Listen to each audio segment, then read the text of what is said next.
In early 2025, India stood at the center of the global stage. From Washington to Brussels to Tokyo, headlines celebrated its rise as a regional powerhouse and the next big manufacturing alternative to China. With the world increasingly polarized between the Western-led liberal order and the rising axis of China and Russia, India was viewed as the balancing force, democratic, ambitious, and seemingly aligned with Western ideals. In March, U.S. Vice President J.D. Vance visited Jaipur and delivered a speech that became symbolic of the new era of Indo-American ties. "If America and India don't lead together," he declared, "then the 21st century could be a dark time for all of humanity." The message was clear.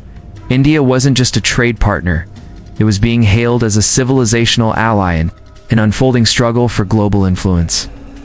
Washington painted India as an indispensable pillar of the future world order and economic juggernaut, a cultural powerhouse and a democratic counterweight to authoritarian China.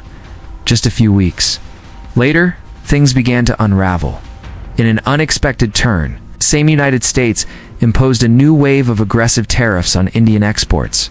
Key sectors such as pharmaceuticals, textiles, automotive components, and electronics saw up to 25 to 50% tariff hikes.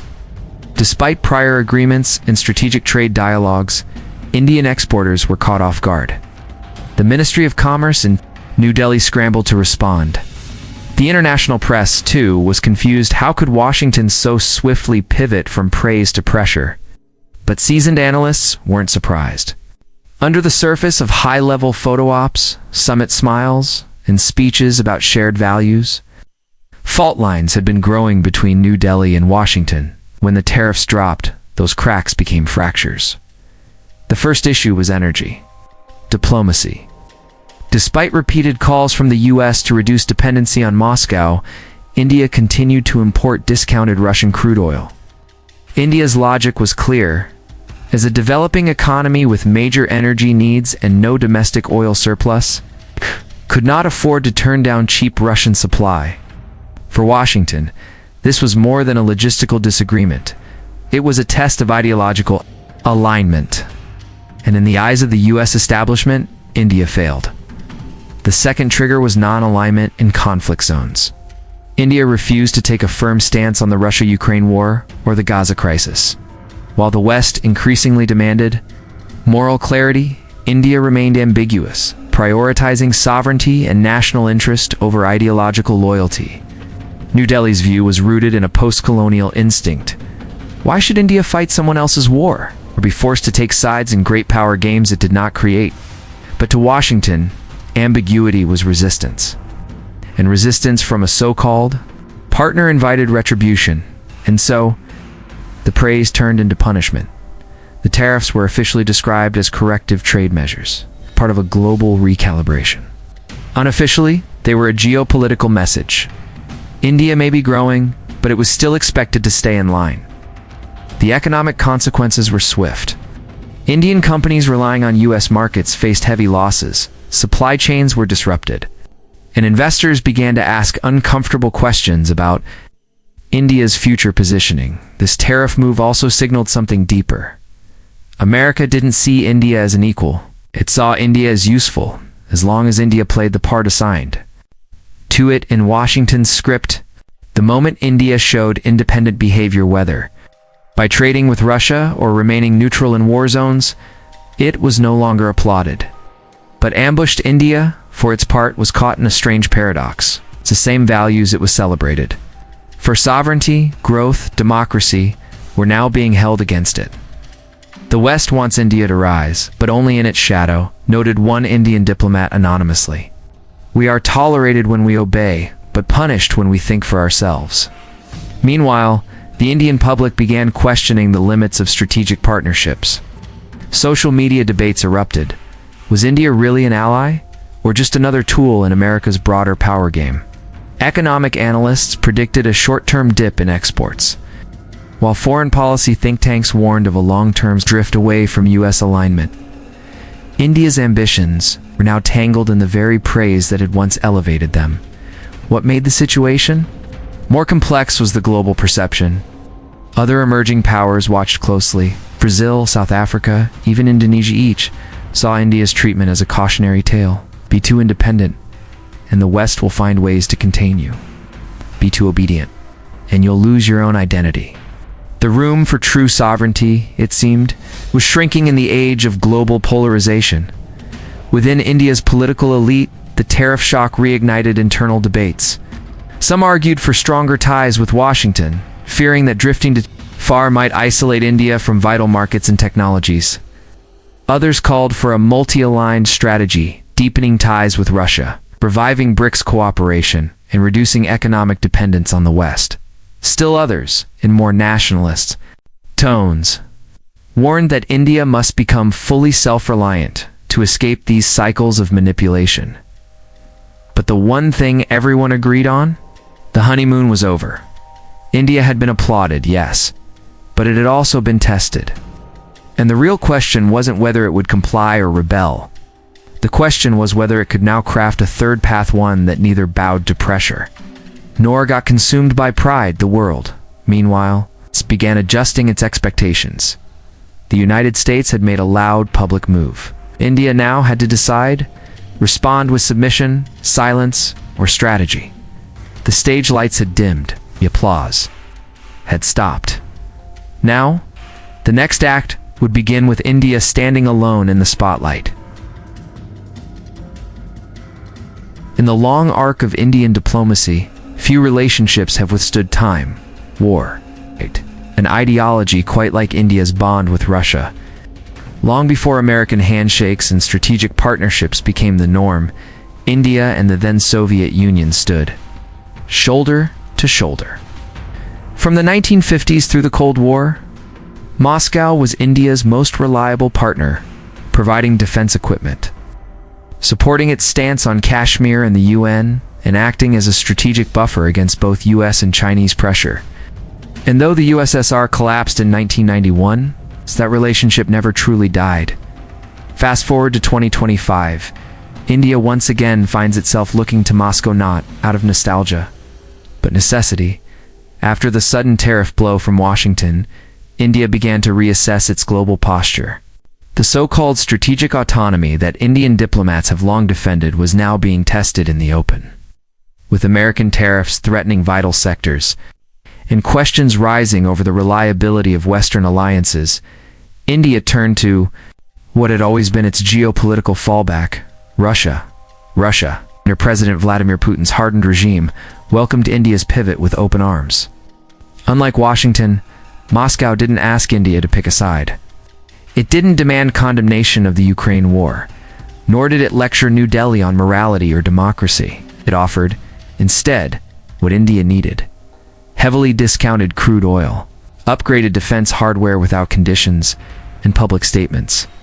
Reaffirming India's right to independent foreign policy, energy was the starting point. As the world's third-largest oil consumer, India's energy security is not a political preference, it's an economic survival strategy. Western sanctions on Russian oil created a vacuum that India was more than willing to fill. In 2024 alone, India imported over 1.8 million barrels per day from Russia, paying in rupees and dirhams to sidestep dollar sanctions. And as tensions with the US escalated, that number only grew. But the oil trade was just the surface. Underneath, the Indo-Russia relationship quietly expanded into joint defense production, satellite cooperation, and nuclear energy collaboration. Indian analysts called it a return to realism. The logic was simple.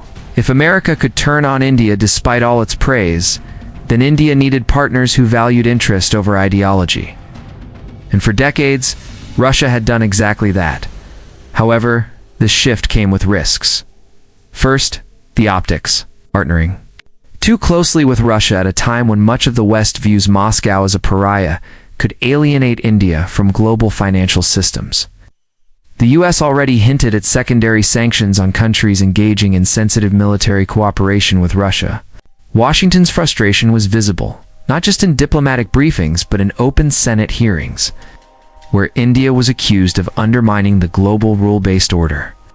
Second, the reliability question.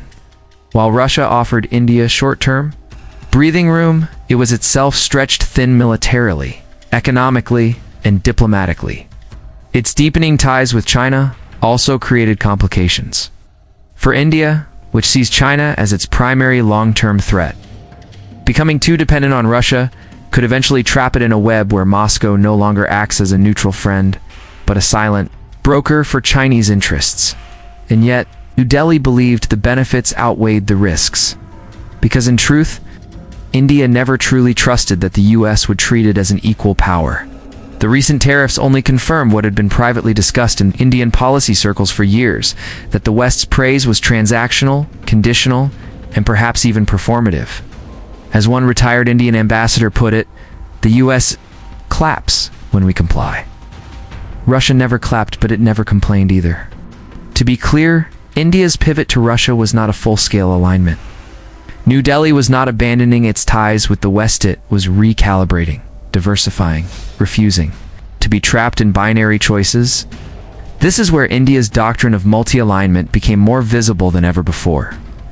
In fact, alongside its growing engagement with Russia, India also intensified talks with Middle Eastern powers like the UAE and Saudi Arabia, expanded its presence in African forums, and reached out to ASEAN nations.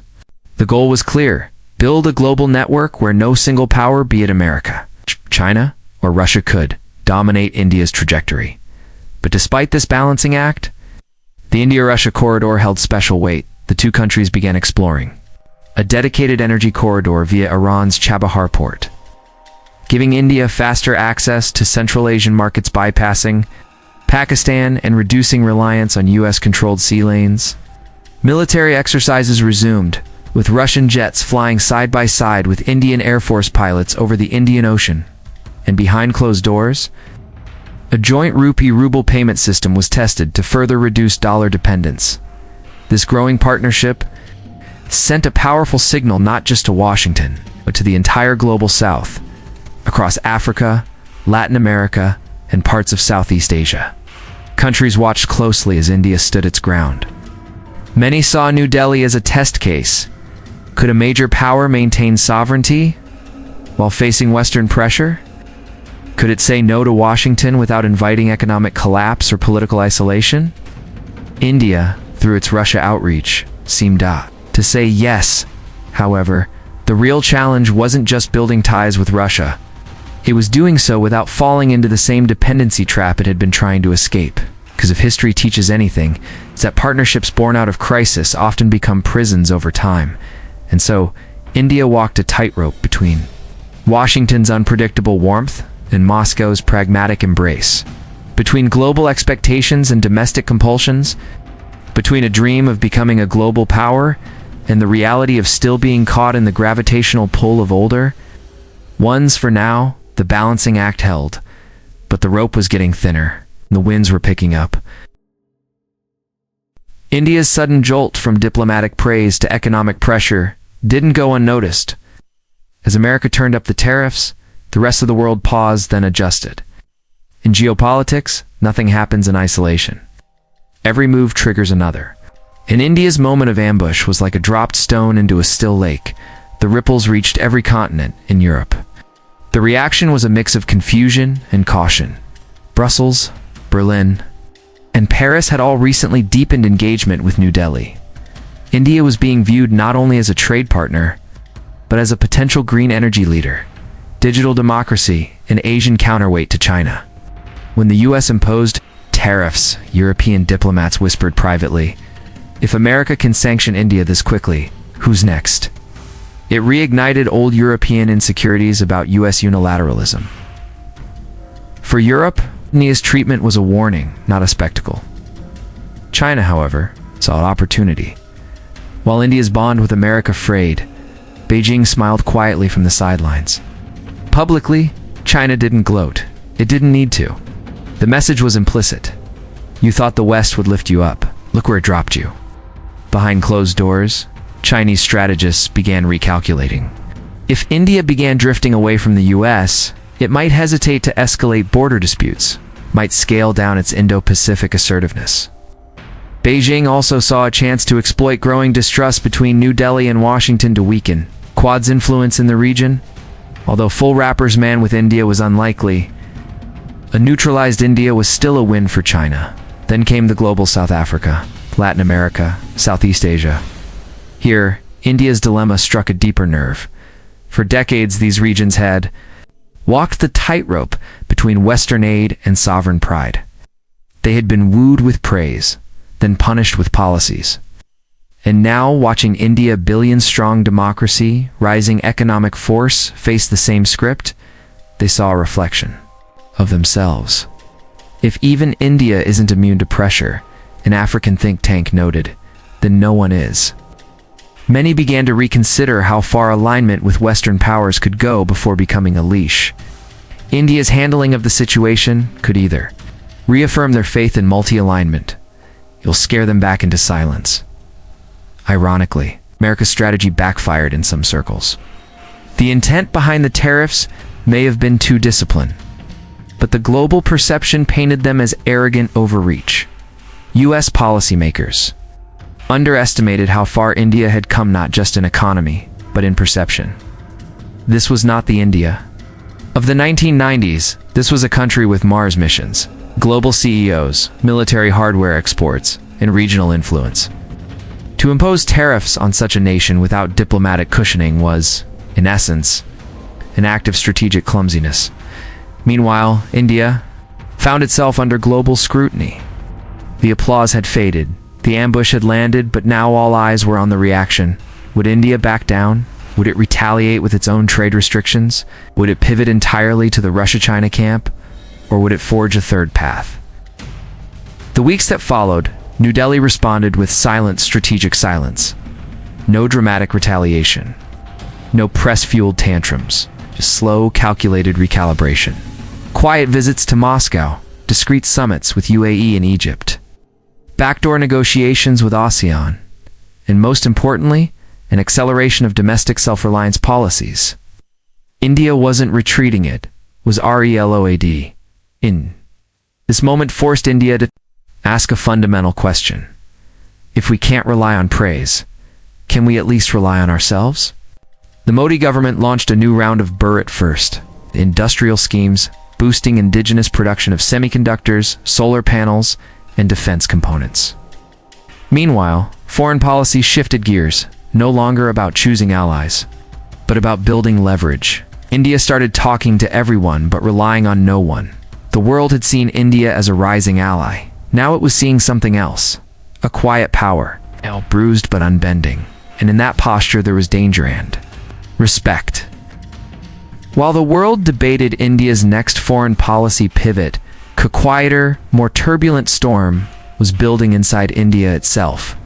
The sudden imposition of U.S. tariffs didn't just rattle foreign diplomats, it shook domestic politics, agitated industries, divided economists, and lit up Indian media with a fury not seen since the days of the non-aligned movement. For Prime Minister Narendra Modi's government, the situation posed a strategic contradiction. Just months earlier, India was being hailed globally as a model of rising democracy. Modi had addressed diaspora rallies in the US, signed trade agreements in Europe, and positioned India as the next global economic engine. Tariffs were not just an economic blow, they were a personal diplomatic embarrassment. And in Indian politics, pride is currency. In public, the government maintained its composure. No aggressive retaliation. No boycott campaigns. No anti-American rhetoric. But behind closed doors, serious debate raged within the strategic community. Had India overestimated the West's trust, or simply underestimated its own leverage? Within India's business class, the reaction was sharper. Exporters were blindsided. Pharmaceutical firms, textile houses, auto part manufacturers, and even tech suppliers all faced severe shocks as overnight tariffs rendered them less competitive in their biggest market. Stock prices dipped. Industrial lobbies demanded answers. Trade chambers began urgently drafting contingency plans to pivot toward Africa, Southeast Asia, and South America. What had been pitched as a strategic friendship now felt like a transactional trap. One industry leader, speaking off record, summarized the mood. We're not just dealing with tariffs, we're dealing with betrayal. Meanwhile, Indian media split into three camps. Pro-government outlets emphasized strategic patience and painted the US as inconsistent and insecure. Liberal voices criticized the Modi government for putting too many foreign policy eggs in the Western basket. And nationalist commentators reignited calls for full-scale. Atmanerbhar, Barrett self-reliant, India arguing that global dependence was India's original sin. Social media amplified the sentiment. Hashtags like hashtag America Exposed and hashtag India First Always began trending. Memes compared America's praise to a toxic relationship. He loves you until you say no. The Indian public, already cynical of foreign praise after years of Western double standards, was now emotionally prepared to accept a more assertive, even confrontational stance. Yet, the real dilemma was deeper. India was facing an identity crisis not in culture or politics, but in its aspirations. Did it want to be a global team player? A regional leader? Civilizational power? Or something undefined, a country that does not fit the molds of post-World War II geopolitics? The West wanted India to be like them, liberal in economics, strategic, in alliances predictable in loyalty. But India's history, geography, and psychology don't allow that.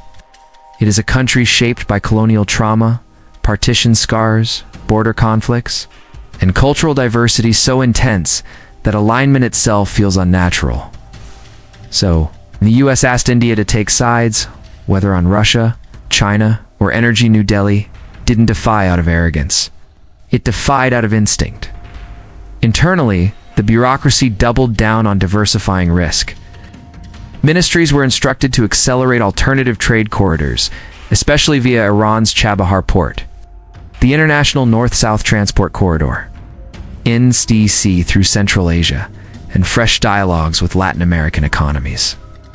India's UAE and Saudi ties deepened not just for oil, but also digital, fintech, and military cooperation. Even Australia and Japan were brought closer, but in ways that didn't mirror US expectations. The message from New Delhi was subtle but firm. We are no one's project. We're our own puzzle. One of the most striking shifts was how the episode rekindled Indian civilizational thinking and policymaking. Ancient Indian strategic thought, from the Arthashastra to the Panchatantra, emphasized multi-nodal alliances, long-term patience, and non-linear responses. Modern India was rediscovering its older geopolitical mind, not modeled on NATO, but on non-alignment 2.0, even opposition parties. It's often divided on foreign policy, largely backed the government's muted response. Some demanded more transparency in trade talks, but most recognized that the real lesson wasn't in who to align with, but in how to avoid overdependence on any one power. The consensus was clear. India must be more global, but less reliant. By mid-2025, a new slogan was quietly circulating within bureaucratic circles. Trade with all. Trust a few. Depend on none. This philosophy began to shape the next steps of India's trajectory. New foreign direct investment rules were drafted to balance Western capital with Middle Eastern and ASEAN contributions. Defense procurement was quietly tilted back toward domestic manufacturers and friendly suppliers outside. US control. Technology initiatives began decoupling from over-reliance on Silicon Valley and leaning toward India-EU innovation corridors. This wasn't revenge. It was resilience. India had been applauded, then ambushed. Now it was adapting. Not through outrage, but through architecture. Not by breaking ties, but by redefining their terms. And perhaps that's the most Indian thing of all not to roar or retreat, but to realign silently until one day the spotlight returns, this time not as a favor, but as a fact. The tariff sting may have come as a surprise, but India's response didn't just neutralize the shock, it rewrote expectations. As global observers waited for drama, India offered doctrine. The world expected outrage. India offered architecture. Something deeper was at work. a quiet rewriting of how rising powers behave under pressure. When with that, a new India was emerging, not reactionary, but recalibrated, not aligned, but anchored. As the dust settled, the US-India relationship stood at a complex crossroads from the American perspective. Tariffs were framed as economic protectionism, aimed at correcting trade imbalances. But Washington severely underestimated the symbolism such measures carry in diplomacy. India, after being publicly praised and politically courted, now found itself in a familiar position, praised when useful, punished when independent. Yet rather than slam doors, India chose to leave them slightly ajar. In private dialogues, New Delhi signaled its disappointment, but stopped short of a diplomatic freeze. There were no expulsions, no summits canceled. What emerged instead was a more transactional, mature posture, one where friendship was redefined as partnership, not dependence. But this shift had a ripple effect on India's global alignments. Rebalancing. The outbreak in India didn't pivot toward the West out of naivety, and it wouldn't now run to the East out of anger. Still, Russia re-emerged as a trusted fallback, having maintained strong military and energy ties with Moscow despite Western pressure during the Ukraine war. India began deepening its alternative frameworks. Discounted oil flows continued defense. Deals were revamped with Indian assembly components. Joint payment systems were explored to bypass dollar dependencies at the same time. BRICS was injected with new life. With India as a central figure, bloc expanded talks on trade settlements in local currencies, cooperative technology development, and even collective insurance schemes for sanction-prone states. China, though still a border rival, began to engage through quieter back channels, while no strategic trust existed. Mutual acknowledgement of American unpredictability allowed limited cooperation within BRICS and SCO platforms. For India, this was not about trust, it was about tactical insulation. The Quad alliance with the US, Australia, and Japan wasn't abandoned, but it became more selective. India began emphasizing maritime security and climate cooperation, while quietly resisting its militarization against China. If earlier, Quad looked like a NATO light, now it looked like a discussion forum. On India's terms, meanwhile, India's ties with the global south exploded in depth. From vaccine diplomacy to digital payments infrastructure, India began exporting not just goods, but governance models. African, South American, and ASEAN nations viewed India's multi-vector response to American tariffs as a masterclass in strategic autonomy. One Southeast Asian diplomat reportedly said, "India just taught us how to say no to great powers without becoming their enemy." Internal foundations for external confidence. India's external assertiveness was backed by internal shifts. The production-linked incentive plea schemes expanded into advanced manufacturing, green hydrogen, and AI components. The country accelerated digital public infrastructure exports ODAR, UPI, DigiLocker-style solutions to build strategic tech ties. Meanwhile, India's private sector, having felt the sting of American trade fragility, began investing in Middle Eastern ports, Alas, Central Asian logistics, and Africa-facing fintech. New trade corridors such as the India-Middle East-Europe Economic Corridor MEEC were pursued not as reactions, but as real alternatives. India wasn't just decentralizing its foreign policy, it was decentralizing its future, a new type of power. The most profound shift, however, was psychological. India, long seen as a swing state in geopolitics, was now shaping itself into a pole of its own.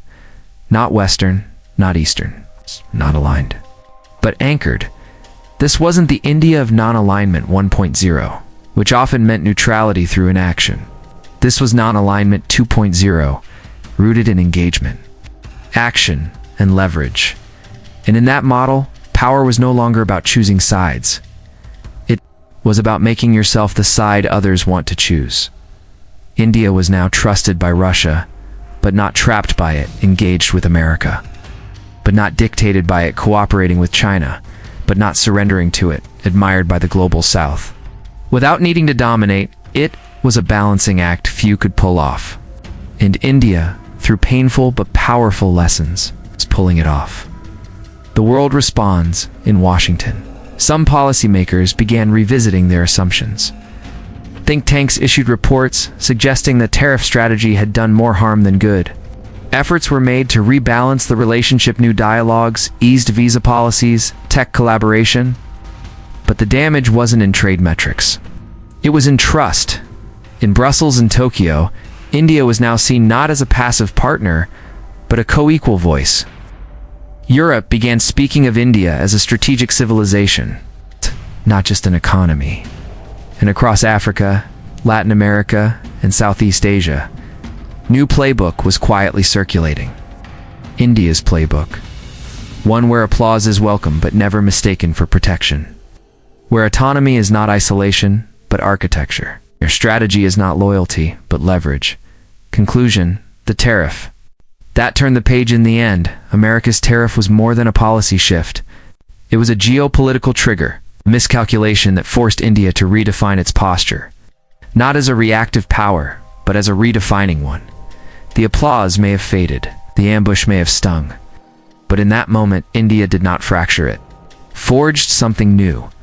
A future less dependent. Diplomacy more deliberate. A role in the world no longer gifted, but earned.